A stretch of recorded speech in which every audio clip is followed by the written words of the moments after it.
Bonsoir, ici Angélie Narration et je vais vous conter une histoire pour vous endormir. La plume et l'encrier, des contes d'Andersen. Que de choses dans un encrier, disait quelqu'un qui se trouvait chez un poète. Que de belles choses. Quelle sera la première œuvre qui en sortira ? Un admirable ouvrage, sans doute. C'est tout simplement admirable, répondit aussitôt la voix de l'encrier. Tout ce qu'il y a de plus admirable, répéta-t-il, en prenant à témoin la plume et les autres objets placés sur le bureau. Que de choses en moi, on a quelque peine à le concevoir. Il est vrai que je l'ignore moi-même et que je serais fort embarrassée de dire ce qui en sort quand une plume vient de s'y plonger. Une seule de mes gouttes suffit pour une demi-page. Que ne contient pas celle-ci ? C'est de moi que naissent toutes les œuvres du maître d'océan. C'est dans moi qu'il puise ces considérations subtiles, ces héros aimables, ces paysages séduisants qui emplissent tant de livres. Je n'y comprends rien, et la nature me laisse absolument indifférent. Mais qu'importe, tout cela n'en a pas moins sa source en moi, et cela me suffit. « Vous avez parfaitement raison de vous en contenter, » répliqua la plume. « Cela prouve que vous ne réfléchissez pas, car si vous aviez le don de la réflexion, vous comprendriez que votre rôle est tout différent de ce que vous le croyez. Vous fournissez la matière qui me sert à rendre visible ce qui vit en moi. Vous ne contenez que de l'encre, l'ami, pas autre chose. C'est moi, la plume, qui écris. Il n'est pas un homme qui le conteste, et cependant, beaucoup parmi les hommes s'entendent à la poésie autant qu'un vieil encrier.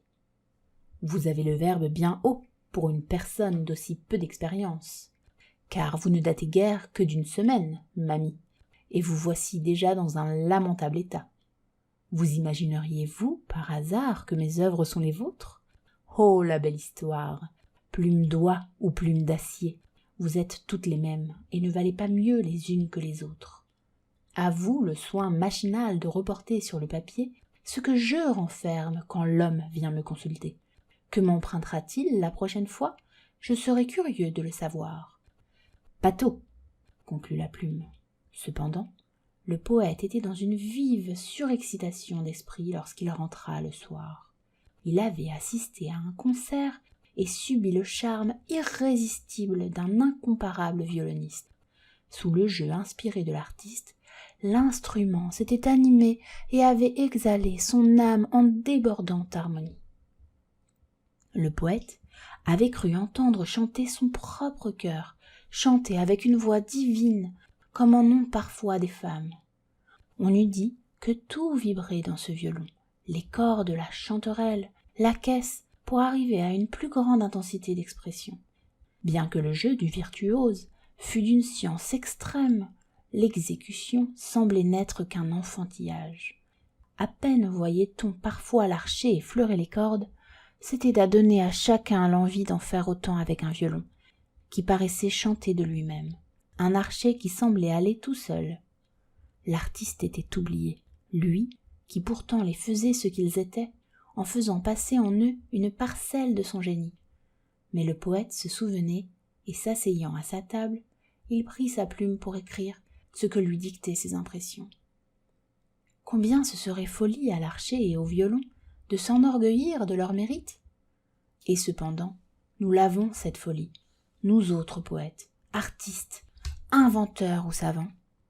Nous chantons nos louanges, nous sommes fiers de nos œuvres, et nous oublions que nous sommes des instruments dont joue le Créateur. Honneur à lui seul. Nous n'avons rien dont nous puissions nous enorgueillir. Sur ce thème, le poète développa une parabole qu'il intitula « L'ouvrier et les instruments ».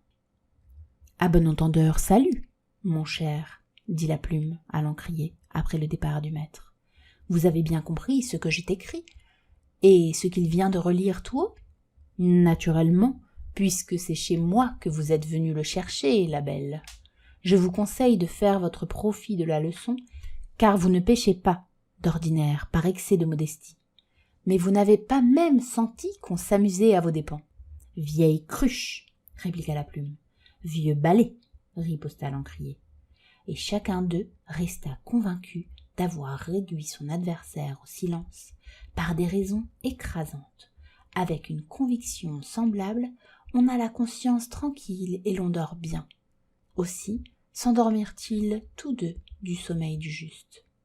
Cependant, le poète ne dormait pas, lui. Les idées se pressaient dans sa tête, comme les notes sur l'archet du violoniste, tantôt fraîches et cristallines, comme les perles égrenées par les cascades, tantôt impétueuses comme les rafales de la tempête dans la forêt. Il vibrait tout entier sous la main du Maître suprême. Honneur à lui seul. C'est la fin de l'histoire. Si mon histoire vous a plu, n'hésitez pas à vous abonner pour suivre les prochaines publications. Bonne nuit et faites de beaux rêves enchantés.